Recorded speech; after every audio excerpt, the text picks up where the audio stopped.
exhibit started with our late Executive Director, Linda Holden.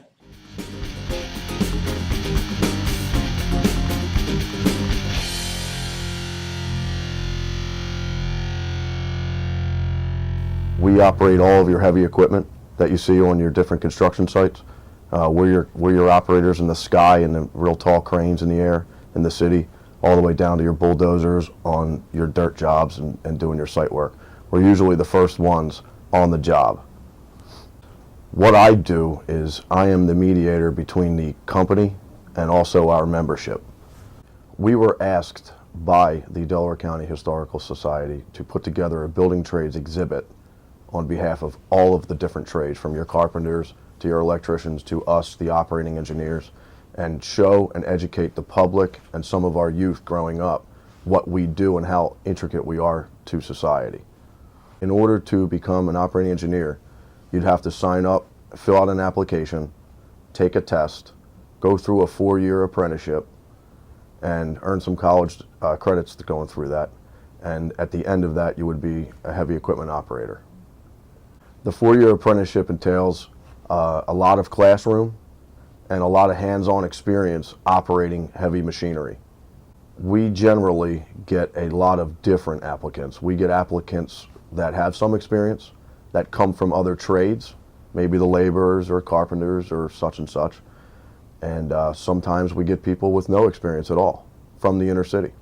Our involvement with this is very important because we're educating the public on what we do and how important it is that we have a level playing field when we do bid on jobs against non-union competition. The value of us being union versus non-union, to me, would consist of a lot of training specifically designated to our area, whether we're the operating engineers or a different trade. For us, it's imperative that we stick to our jurisdiction alone, because we can master our craft that way a lot sooner and a lot better. I have been an operating engineer for 18 years. I'm a 4th generation operating engineer union member, one of 3 within Local 542. I operate various equipment. I operate dirt equipment, whether it's excavators, bulldozers, backhoes, skid steers. I also operate the cranes that you see in the city above the skyline and on the ground, lifting up our air conditioning units to schools and things like that. The Villanova Bridge project, we were intricate in building that, and Thackeray was one of our rental outfit at a crane rental world who set that bridge. The Hero Bowl is one of our projects where we take a lot of faith in, and we're very proud to be a part of the building trades in helping and setting up a scholarship fund for children who lost their parents in the line of duty, whether it's first responders, police officers, fire, or in the line of duty and military.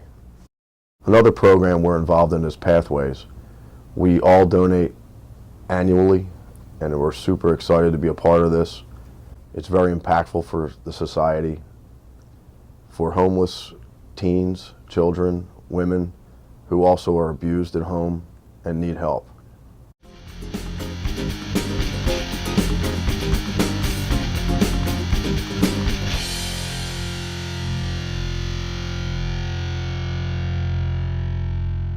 Local 173 covers mostly Delaware County, the state of Delaware, and the eastern shore of Maryland. There's several different ways to get in, but the majority of them go through the apprenticeship program. It's a 4-year apprenticeship program where you go to school 1 day a week, you work in the field the other 4 days a week, you get paid, you start out at a lower salary obviously, and you work your way up through the years.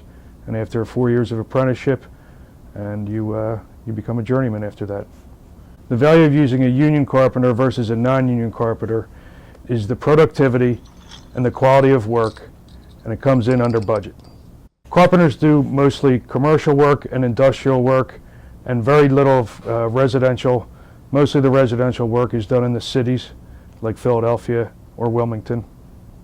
High-profile jobs that the building trades have been involved in was the casino in Chester, Harris Casino, the soccer stadium down in Chester, and Episcopal Academy on 252 in Newtown Square.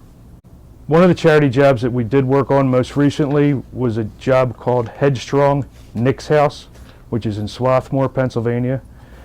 The house is for families of cancer patients, specifically children that have to come to the area and get treatment in the area.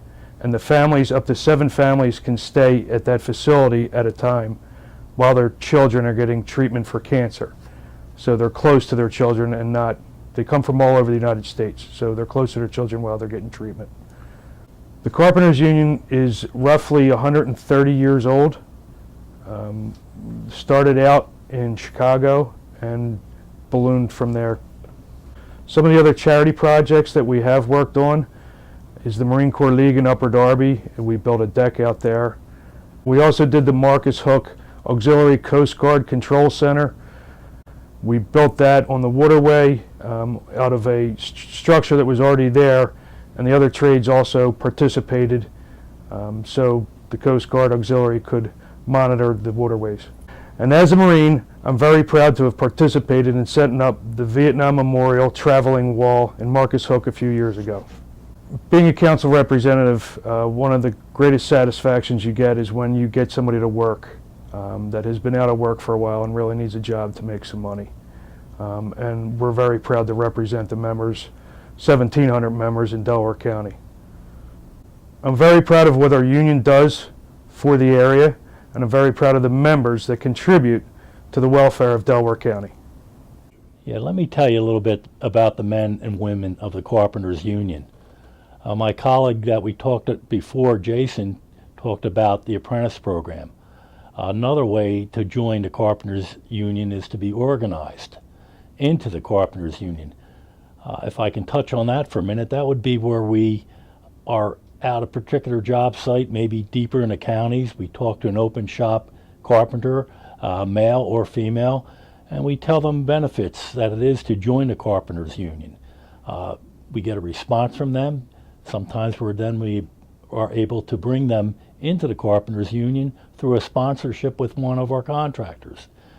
These are one of the best feelings we can have when you bring a qualified carpenter into our union, something that helps both the contractor and consequently helps the member himself and his family earn a good working wage and benefits. We have a lot of women in the Carpenters Union now. We have an organization, a sub-organization within the Carpenters Union called the Sisters in the Brotherhood.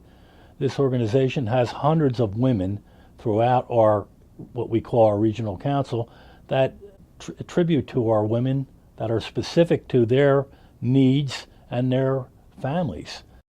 The women that join the Carpenters they go through the same apprenticeship program.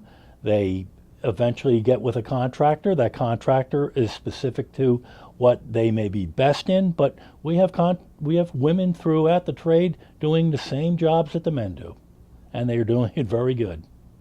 I am very proud being a member of the Carpenters Union. I think one of the best things that I can say about being that was being able to bring in a open shop man or a woman, bring them into this trade, and they come and they see you maybe at one of your Christmas parties, and they tell you how happy they are to get in the union, how much the union's meant to their family, and that's the greatest kind of feeling you can have.